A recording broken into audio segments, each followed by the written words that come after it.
On May 9, 2026, Vladimir Putin stood above Lenin's tomb and watched his Victory Day parade march through Red Square. Soldiers on foot, aerobatic jets overhead, video screens showing combat footage from the special military operation, no tanks. For the first time in nearly 20 years, not a single piece of military hardware rolled through Red Square. No missile launchers, no armored vehicles, no columns of steel rumbling past the Kremlin walls. The Defense Ministry blamed the current operational situation. Kremlin spokesman Peskov blamed Ukrainian terrorist activity. Military blogger Alexander Kotz admitted the parade nearly didn't happen at all. But here's what nobody in Moscow will say out loud. Russia is running out of tanks. Not in the distant future. Not in some hypothetical scenario. Right now. The International Institute for Strategic Studies, one of the most respected defense think tanks in the world, assessed that Russia will not have sufficient main battle tanks to conduct effective offensive operations beyond early 2026 if it maintains the same operational tempo. We are in early 2026. The tempo hasn't changed, and the tanks aren't there. Russia started this war with approximately 3,200 active duty tanks and an estimated 10,000 more in storage. Since February 2022, it has lost over 4,200 tanks confirmed destroyed, captured, or abandoned, more than its entire pre-war active fleet. It has burned through its storage reserves so fast that the number of tank storage bases has dropped from 24 to just 9. The modern tanks are gone. The Soviet-era reserves are nearly gone, and what's left is falling apart. Putin couldn't put tanks in his parade because he doesn't have tanks to spare. And the reason he doesn't have tanks to spare is sitting in the mud of Donetsk, burning. Let's go through the storage numbers, because this is where the story gets genuinely alarming for Moscow. Before the invasion, Russia's storage bases held tanks from 8 Soviet and Russian models across 3 generations. The newest, T-90S and T-80S, were prioritized first. They were in the best condition, required the least refurbishment, and could reach the front line fastest. They're gone. According to OSINT analysts tracking satellite imagery of Russian storage depots, Russia has 0 T-90 tanks left in storage. 0. There were 112 before the invasion, all pulled out, refurbished, and sent to Ukraine, where a significant number were subsequently destroyed. The T-80 fleet has been devastated. Stocks of T-80Bs dropped by 79%. Only 44 T-80Bs and 82 T-80 US tanks remain, and the T-80UD variant is functionally useless because its 6TD diesel engine was manufactured in Kharkiv, Ukraine. Russia literally cannot repair its own tanks because the factory that makes the engine is in the country it's trying to conquer. That's not irony. That's a supply chain built by someone who never imagined they'd go to war with their own engine supplier. What remains in storage is a graveyard of obsolescence. Approximately 885 T-62s, a design from 1961, 611 T-64s, 492 T-72As, the earliest, least capable variant, 141 T-54s/55s, tanks designed in the late 1940s that were already antiques when the Berlin Wall fell.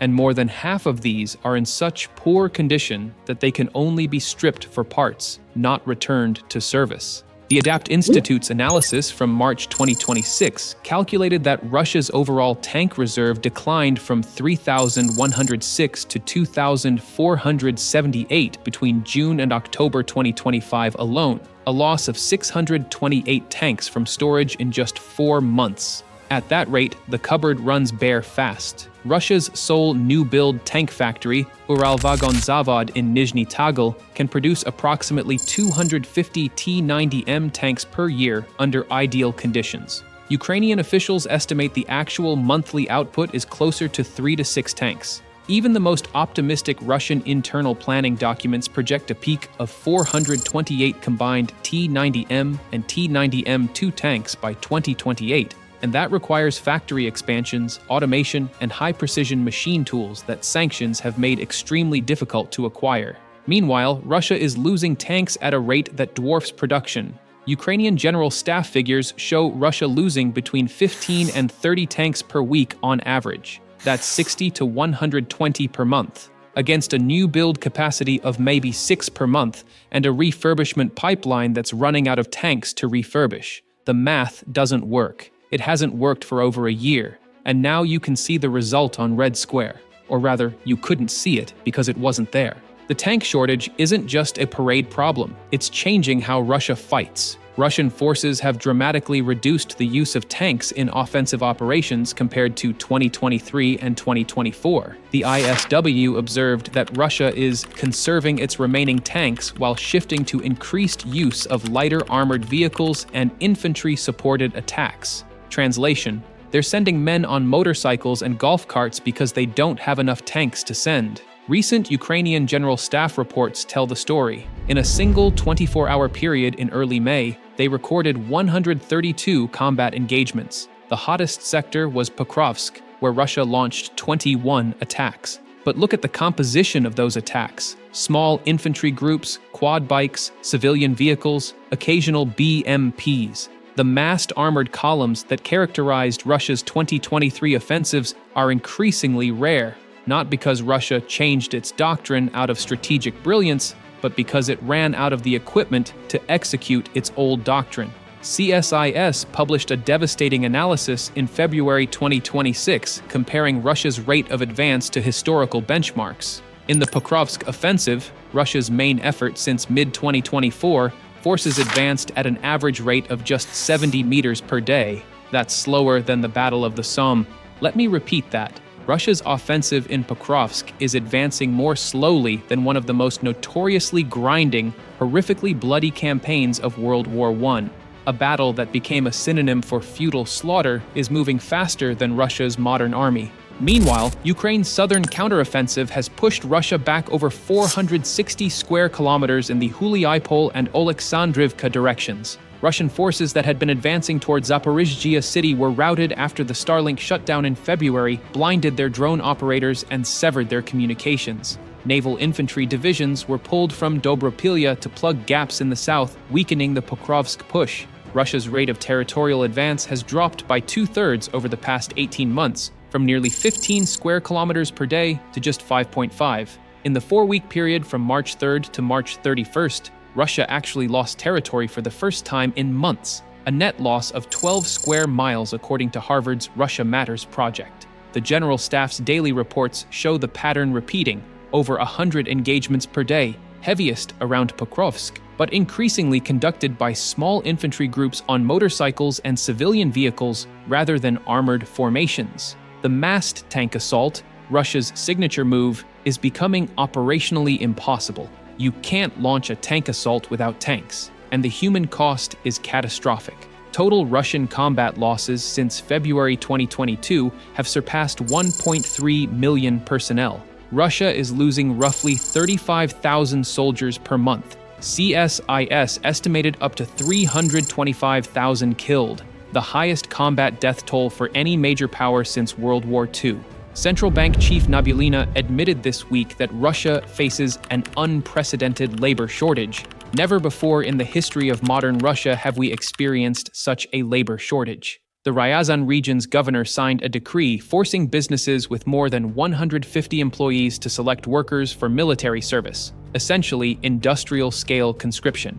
Russia is running out of men the same way it's running out of tanks, and it's harder to pull a soldier out of storage than a T-62. The economic strain is compounding the military strain. Russia's budget deficit hit $60 billion in the first 3 months of 2026. Industrial metal consumption dropped 14%. Cement production fell 30%. Rosneft's corporate profits collapsed 96% in a single year. The defense budget, which had been growing by 40% annually, was cut for the first time since the invasion began. Russia banned refined petrol exports from April through July because Ukrainian drone strikes on refineries have reduced domestic fuel availability. The country that was supposed to outlast Ukraine financially is now rationing its own gasoline. That's not a country winning a war. That's a country that's being slowly strangled by one. And Ukraine keeps tightening the rope. On May 3rd, Ukrainian forces struck 2 Shadow Fleet tankers near Novorossiysk, Russia's primary remaining Black Sea oil export port. Zelensky posted, These tankers were actively used to transport oil. Now they won't be. Every tanker destroyed is revenue that won't fund replacement tanks.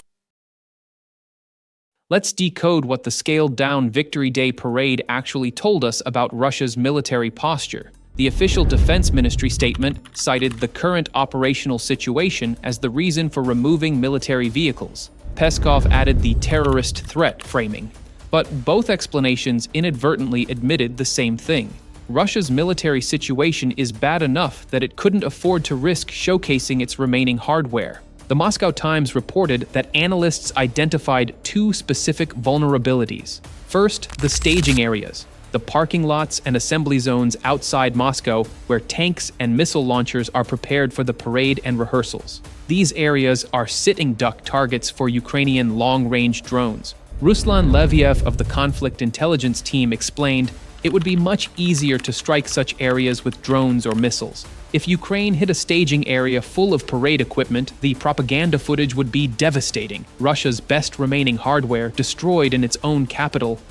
Second, the parade route itself. Even if no drone physically struck Red Square, the possibility of air raid alerts during the parade was a PR nightmare waiting to happen. Mobile internet operators warned Muscovites about restrictions from May 5th to 9th, a standard countermeasure when drone attacks are expected. Imagine Putin standing on the reviewing platform while air raid sirens wail across Moscow. Imagine the parade being interrupted by the sound of interceptors firing overhead. The visual of celebrating military victory while actively defending against the enemy you're supposed to be defeating would be the most humiliating moment of Putin's quarter-century in power, and that fear was justified. Days before the parade, a Ukrainian drone slammed into the 36th floor of a 52-story Moscow skyscraper, confirming everything the Kremlin was afraid of. 10 Russian regions bordering Ukraine, including Kursk, Belgorod, and Bryansk, canceled their local Victory Day parades entirely. The celebration of Russian invincibility was scrubbed from the very regions where Russian soldiers are dying. Russia isn't blind to the problem. Leaked internal documents from Uralvagonzavod reveal an ambitious plan to produce over 1,100 T-90M and T-90M2 tanks between 2027 and 2029. The long-term goal: rebuild the tank force to pre-war levels, over 2,000 modern tanks, by 2036, and prepare for what Russia is openly planning as a future large-scale war with NATO. On paper, this sounds formidable. In reality, it faces enormous obstacles. First, sanctions. The machine tools, microchips, and precision components needed for modern tank production are largely Western-made. Russia has been circumventing sanctions through third-country intermediaries, Kyrgyzstan, Kazakhstan, the UAE, but each new EU sanctions package closes more loopholes. The 20th sanctions package, passed in April 2026, targeted 58 companies involved in military manufacturing and, for the first time, sanctioned financial institutions in 4 third countries that were facilitating sanctions evasion. Second, labor. The same labor shortage that's crippling the broader economy is hitting defense factories. Workers who would be building tanks are being conscripted to fight in them. Uralvagonzavod has reportedly struggled to maintain workforce levels even with salary increases and exemptions from mobilization. Third, quality. Tanks refurbished from storage have performed poorly in combat. Older T-62s and T-72 as lack modern fire control, thermal sights, and reactive armor. They're being destroyed at rates far exceeding their more modern counterparts. Sending a 1970s-era tank against a Ukrainian operator with an FPV drone and a thermal camera is like sending a horse to fight a helicopter. The horse might technically be present on the battlefield, but it's not going to win. Fourth, and this is the factor nobody in Moscow wants to discuss, Ukraine's drone warfare makes tanks increasingly obsolete regardless of how many Russia builds. FPV drones now account for 90% of Russian casualties on some frontline sectors. A $400 drone can destroy a $3 million tank. Ukraine fields millions of them per year. Even if Russia magically produced 1,000 new T-90Ms tomorrow, they'd be rolling into a battlefield where every square meter is surveilled by reconnaissance drones, and any vehicle that stops moving for more than 60 seconds gets hit by a kamikaze FPV. The era when you could win a war by having more tanks than the other side is over. Russia just hasn't accepted it yet. They're building a bigger hammer while Ukraine is inventing a world where hammers don't work. The Adapt Institute noted that while Russia has shown impressive resilience in maintaining vehicle numbers, the qualitative decline in its fleet is significant. Russia can keep pulling old tanks out of storage and sending them forward, but each generation it reaches further back into is less capable, less survivable, and less effective. You can put a T-55 on the battlefield, but you can't make it survive a bonus shell dropped from 10 kilometers away by a drone operator in a basement. So here's the picture. Russia started this war with the world's largest tank fleet. 4 years later, its storage bases have shrunk from 24 to 9. Its modern tanks are gone. Its reserves are composed of museum pieces. Its factory produces 6 tanks a month while losing 60. Its Victory Day parade was stripped of military vehicles for the first time in nearly 20 years. And days before the parade, a Ukrainian drone hit a skyscraper in the heart of Moscow. Russia is running out of tanks the same way it's running out of everything: soldiers, ammunition, economic stability, international allies, and the ability to pretend that this war is going well. This year's Victory Day parade featured soldiers marching on foot through an empty red square. No tanks behind them, no missiles, no armored vehicles. Just boots on cobblestone and video screens playing propaganda footage of a war that's cost over 1 million casualties and produced gains measured in meters per day. In 1945, the Soviet Union rolled 1,850 tanks through Red Square to celebrate victory over Nazi Germany. In 2026, Putin can't put a single one on the street.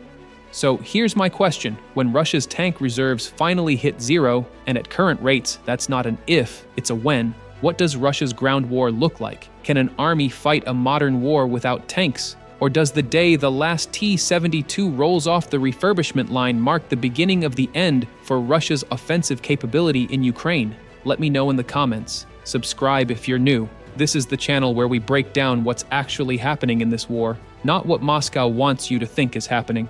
I'll see you in the next one.